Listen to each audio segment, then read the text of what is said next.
Chapter 33. When Mr. St. John went, it was beginning to snow. The whirling storm continued all night. The next day a keen wind brought fresh and blinding falls. By twilight the valley was drifted up and almost impassable. I had closed my shutter, laid a mat to the door to prevent the snow from blowing in under it, trimmed my fire, and after sitting nearly an hour on the hearth listening to the muffled fury of the tempest, I lit a candle, took down Marmion, and beginning, day set on Narum's castled steep, and Tweed's fair river broad and deep, and Cheviot's mountains lone, the massive towers, the dungeon keep, the flanking walls that round them sweep, in yellow lustre shone. I soon forgot storm and music. I heard a noise. The wind, I thought, shook the door. No, it was St. John Rivers who, lifting the latch, came in out of the frozen hurricane, the howling darkness, and stood before me, the cloak that covered his tall figure all white as a glacier. I was almost in consternation. So little had I expected any guest from the blocked-up vale that night. "Any ill news?" I demanded. "Has anything happened?" "No." "How very easily alarmed you are," he answered, removing his cloak and hanging it up against the door, towards which he again coolly pushed the mat which his entrance had deranged. He stamped the snow from his boots. "I shall sully the purity of your floor," said he, "but you must excuse me for once." Then he approached the fire. "I have had hard work to get here, I assure you," he observed, as he warmed his hands over the flame. "One drift took me up to the waist. Happily the snow is quite soft yet. But why are you come?" I could not forbear saying, "Rather an inhospitable question to put to a visitor. But since you ask it, I answer simply to have a little talk with you. I got tired of my mute books and empty rooms. Eyre's solicitor wrote to us last August to inform us of our uncle's death, and to say that he had left his property to his brother the clergyman's orphan daughter, overlooking us in consequence of a quarrel, never forgiven, between him and my father. He wrote again a few weeks since, to intimate that the heiress was lost, and asking if we knew anything of her. A name casually written on a slip of paper has enabled me to find her out. You know the rest." Again he was going, but I set my back against the door. "Do let me speak," I said. "Let me have one moment to draw a breath and reflect." I paused. He stood before me, hat in hand, looking composed enough. I resumed. "Your mother was my father's sister?" "Yes." "My aunt, consequently?" He bowed. "My Uncle John was your Uncle John? You, Diana, and Mary are his sister's children, as I am his brother's child." "Undeniably." "You three, then, are my cousins. Half our blood on each side flows from the same source?" "We are cousins, yes." I surveyed him. It seemed I had found a brother, one I could be proud of, one I could love, and two sisters whose qualities were such that, when I knew them but as mere strangers, they had inspired me with genuine affection and admiration. The two girls, on whom, kneeling down on the wet ground, and looking through the low, latticed window of Morehouse kitchen, I had gazed with so bitter a mixture of interest and despair, were my near kinswomen, and the young and stately gentleman who had found me almost dying at his threshold was my blood relation. Glorious discovery to a lonely wretch! This was wealth indeed, wealth to the heart, a mine of pure, genial affections. This was a blessing, bright, vivid, and exhilarating, not like the ponderous gift of gold, rich and welcome enough in its way, but sobering from its weight. I now clapped my hands in sudden joy, my pulse bounded, my veins thrilled. "Oh, I am glad, I am glad," I exclaimed at St. John smiled. "Did I not say you neglected essential points to pursue trifles?" he asked. "You were serious when I told you you had got a fortune, and now, for a matter of no moment, you are excited. What can you mean? It may be of no moment to you. You have sisters and don't care for a cousin, but I had nobody, and now 3 relations, or 2, if you don't choose to be counted, are born into my world full-grown. I say again, I am glad." I walked fast through the room. I stopped, half suffocated with the thoughts that rose faster than I could receive, comprehend, settle them. Thoughts of what might, could, would, and should be, and that ere long. I looked at the blank wall. It seemed a sky thick with ascending stars. Every one lit me to a purpose or delight. Those who had saved my life, whom, till this hour, I had loved barrenly, I could now benefit. They were under a yoke. I could free them. They were scattered. I could reunite them. The independence, the affluence which was mine, might be theirs too. Were we not four? £20,000 shared equally would be 5,000 each. Justice. Enough and to spare. Justice would be done. Mutual happiness secured. Now the wealth did not weigh on me. Now it was not a mere bequest of coin. It was a legacy of life, hope, enjoyment. How I looked while these ideas were taking my spirit by storm, I cannot tell, but I perceived soon that Mr. Rivers had placed a chair behind me and was gently attempting to make me sit down on it. He also advised me to be composed. I scorned the insinuation of helplessness and distraction, shook off his hand, and began to walk about again. Write to Diana and Mary tomorrow, I said, and tell them to come home directly. Diana said they would both consider themselves rich with £1,000, so with 5,000 they will do very well. Tell me where I can get you a glass of water, said St. John. You must really make an effort to tranquilize your feelings. Nonsense. And what sort of an effect will the bequest have on you? Will it keep you in England, induce you to marry Miss Oliver, and settle down like an ordinary mortal? You wander. Your head becomes confused. I have been too abrupt in communicating the news. It has excited you beyond your strength. Mr. Rivers, you quite put me out of patience. I am rational enough. It is you who misunderstand, or rather, who affect to misunderstand. Perhaps, if you explained yourself a little more fully, I should comprehend better. Explain. What is there to explain? You cannot fail to see that £20,000, the sum in question, divided equally between the nephew and 3 nieces of our uncle, will give 5,000 to each. What I want is, that you should write to your sisters and tell them of the fortune that has accrued to them. To you mean? I have intimated my view of the case. I am incapable of taking any other. I am not brutally selfish, blindly unjust, or fiendishly ungrateful. Besides, I am resolved I will have a home and connections. I like Morehouse, and I will live at Morehouse. I like Diana and Mary, and I will attach myself for life to Diana and Mary. It would please and benefit me to have £5,000.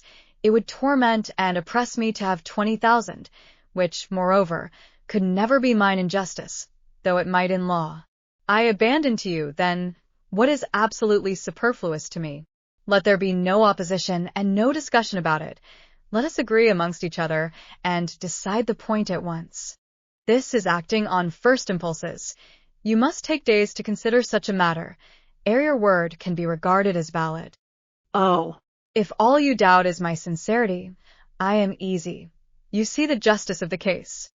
I do see a certain justice, but it is contrary to all custom. Besides, the entire fortune is your right. My uncle gained it by his own efforts. He was free to leave it to whom he would. He left it to you. After all, justice permits you to keep it. You may, with a clear conscience, consider it absolutely your own. With me, said I, it is fully as much a matter of feeling as of conscience. I must indulge my feelings. I so seldom have had an opportunity of doing so.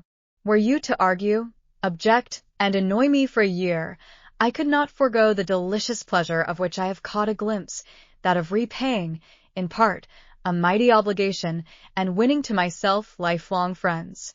You think so now, rejoined St. John, because you do not know what it is to possess, nor consequently to enjoy wealth.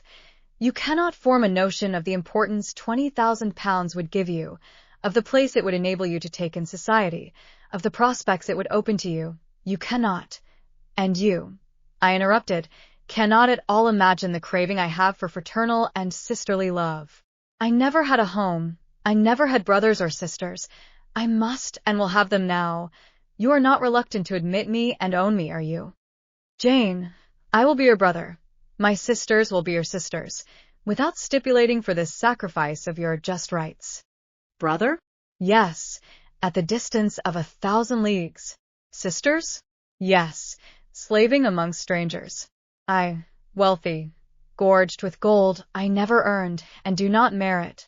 You, penniless. Famous equality and fraternization. Close union.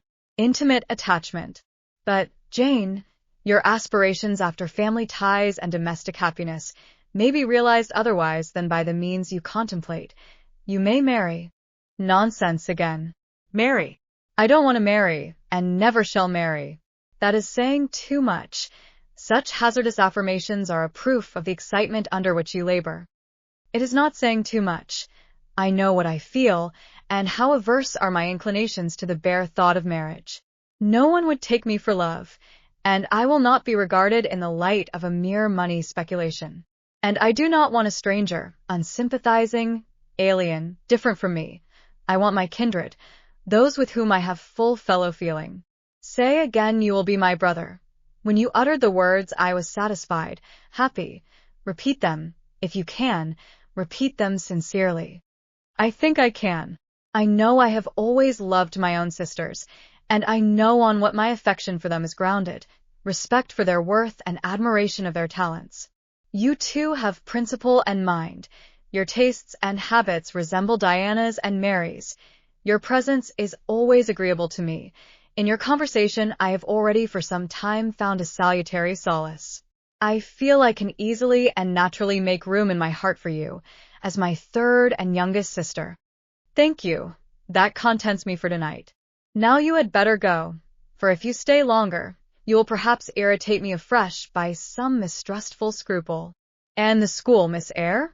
It must now be shut up, I suppose. No. I will retain my post of mistress till you get a substitute. He smiled approbation.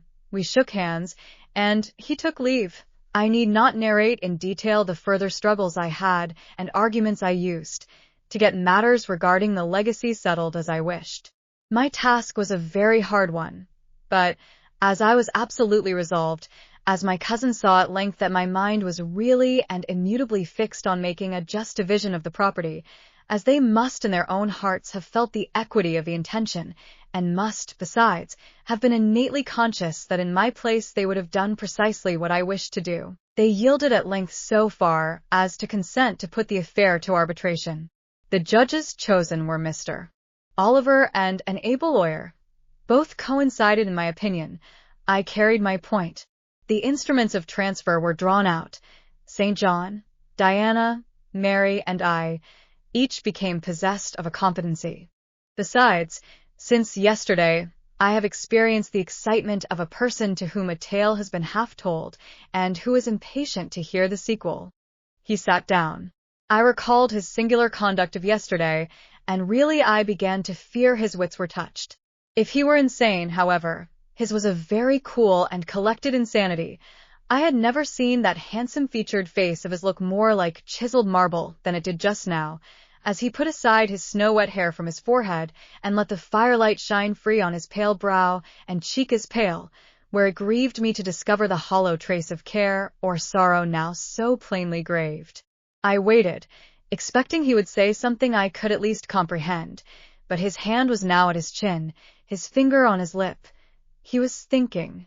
It struck me that his hand looked wasted like his face. A perhaps uncalled-for gush of pity came over my heart. I was moved to say, I wish Diana or Mary would come and live with you. It is too bad that you should be quite alone, and you are recklessly rash about your own health. Not at all, said he. I care for myself when necessary. I am well now. What do you see amiss in me?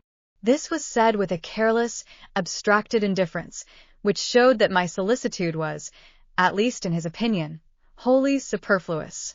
I was silent.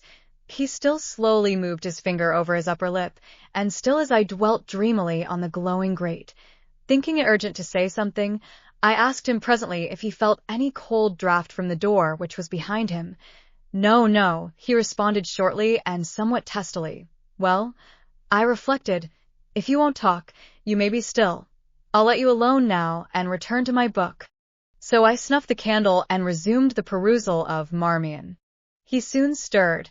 My eye was instantly drawn to his movements. He only took out a morocco pocketbook, thence produced a letter, which he read in silence, folded it, put it back, relapsed into meditation.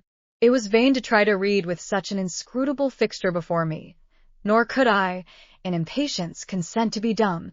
He might rebuff me if he liked, but talk I would. Have you heard from Diana and Mary lately? Not since the letter I showed you a week ago. There has not been any change made about your own arrangements? You will not be summoned to leave England sooner than you expected? I fear not, indeed. Such chance is too good to befall me. Baffled so far, I changed my ground. I bethought myself to talk about the school and my scholars.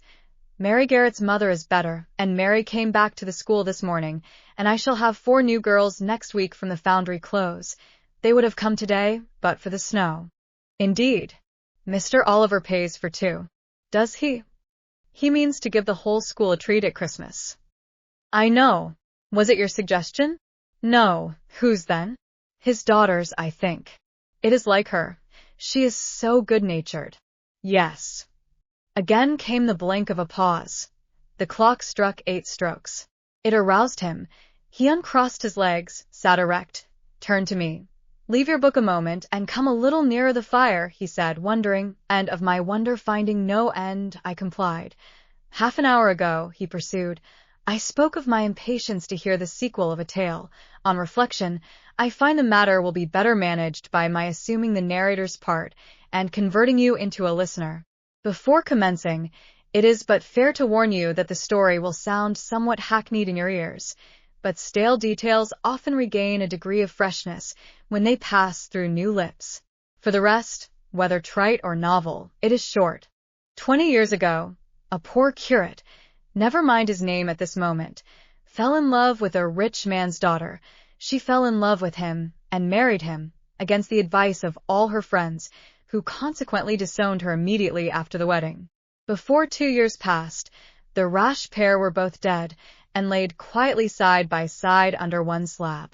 I have seen their grave.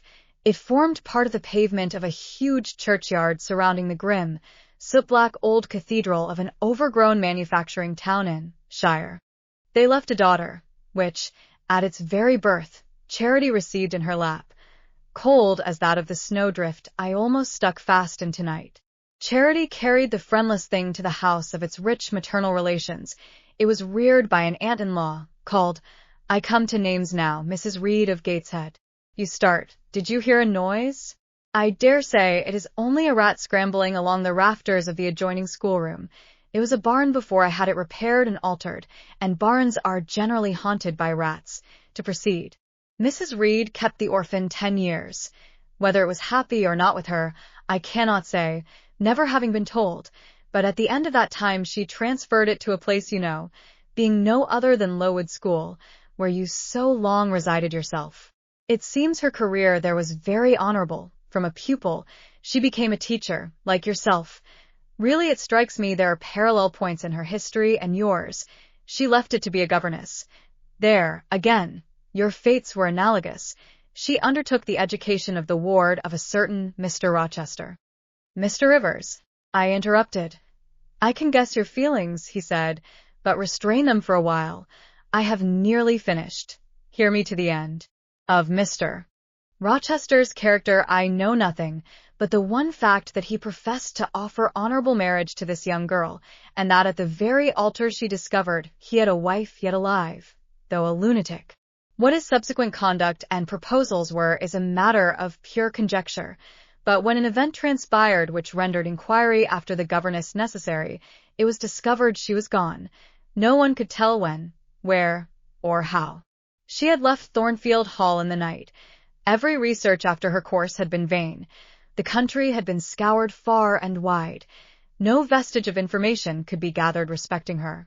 Yet that she should be found is become a matter of serious urgency. Advertisements have been put in all the papers. I myself have received a letter from one Mr. Briggs, a solicitor, communicating the details I have just imparted. Is it not an odd tale? Just tell me this, said I, and since you know so much, you surely can tell it me. What of Mr. Rochester? How and where is he? What is he doing? Is he well? I am ignorant of all concerning Mr. Rochester, The letter never mentions him but to narrate the fraudulent and illegal attempt I have adverted to. You should rather ask the name of the governess, the nature of the event which requires her appearance. Did no one go to Thornfield Hall, then? Did no one see Mr. Rochester? I suppose not. But they wrote to him? Of course. And what did he say? Who has his letters? Mr. Briggs intimates that the answer to his application was not from Mr. Rochester, but from a lady. It is signed Alice Fairfax. I felt cold and dismayed. My worst fears then were probably true.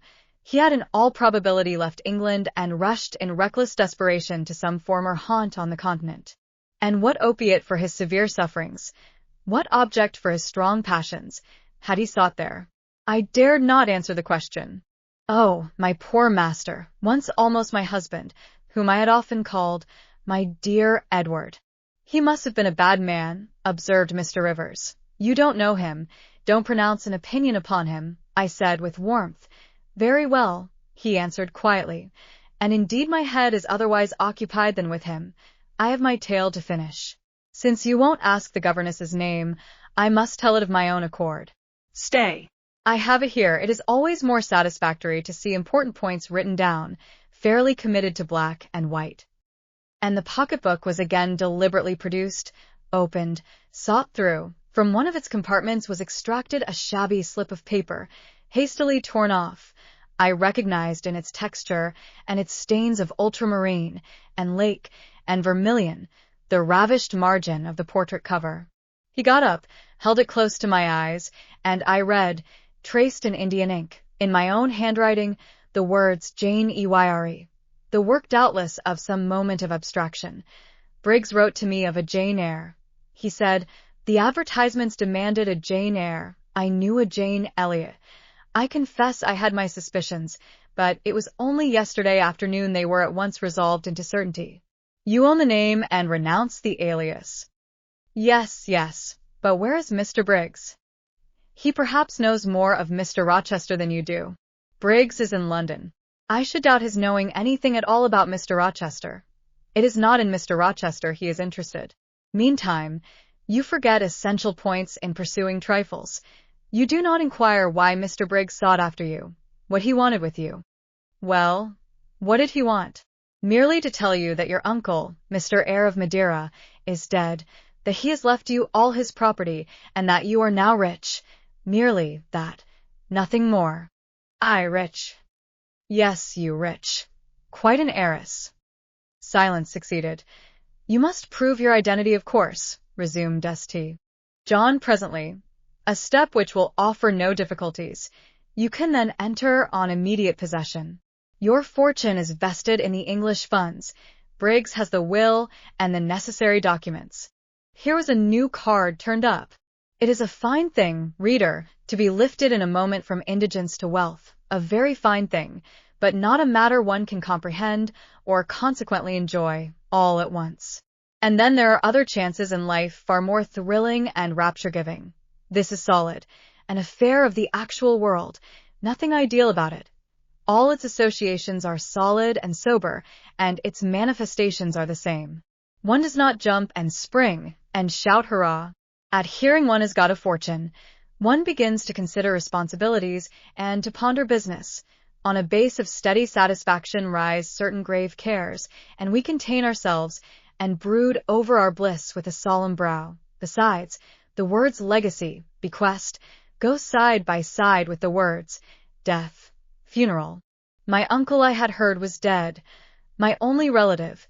Ever since being made aware of his existence, I had cherished the hope of one day seeing him. Now I never should. And then this money came only to me, not to me and a rejoicing family, but to my isolated self. It was a grand boon doubtless, and independence would be glorious. Yes, I felt that. That thought swelled my heart. You unbend your forehead at last, said Mr. Rivers. I thought Medusa had looked at you, and that you were turning to stone.